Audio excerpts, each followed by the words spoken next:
banjir laluan. Saya pergi kebun guys, pagi tadi hujan yang kuat.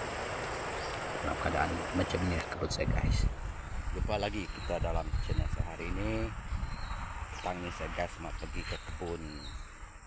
Sebab malam tadi cuaca tidak berapa bagus, hujan sampai ke pagi guys. Saya mau pergi ke kebun, laluan kebun saya terdapat saya lalui guys sebab banjir di kawasan kebun saya guys.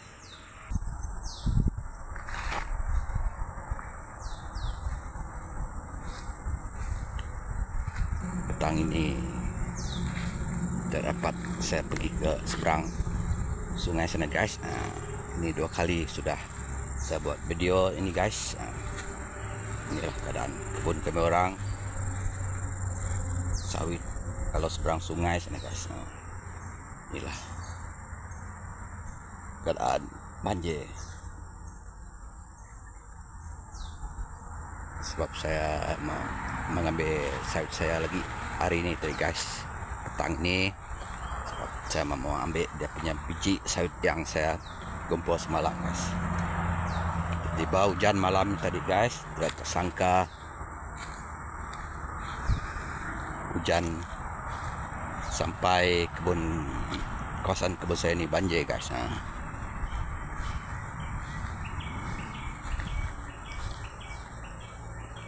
Yang ni kolam guys, kolam sudah jadi masuki air sungai guys.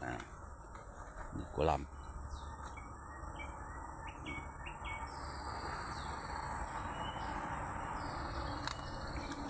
Kita tengok di sana guys.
Itu air sungai guys. Air sungai ini terlalu besar, kalau hujan dan limpah pergi sini guys. Kebun saya seberang sana guys, seberang sana melimpasi sungai ini. Yang ni pun jembatan pun tidak ada sebab ditenggelami air sungai guys, banjir.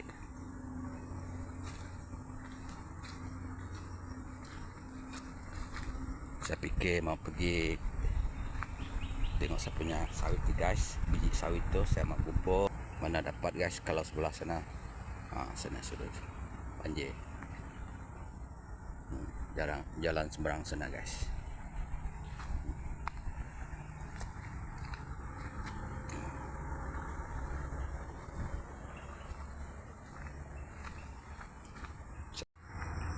Sudah apa guys, sudah apa, mungkin besok 2 hari ini mungkin dia airnya surut, kita terpaksa balik lah guys.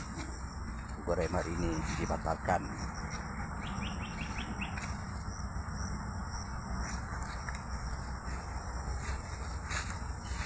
Kita balik ke rumah. Apa yang mau buat nanti dekat rumah guys. Terima kasih.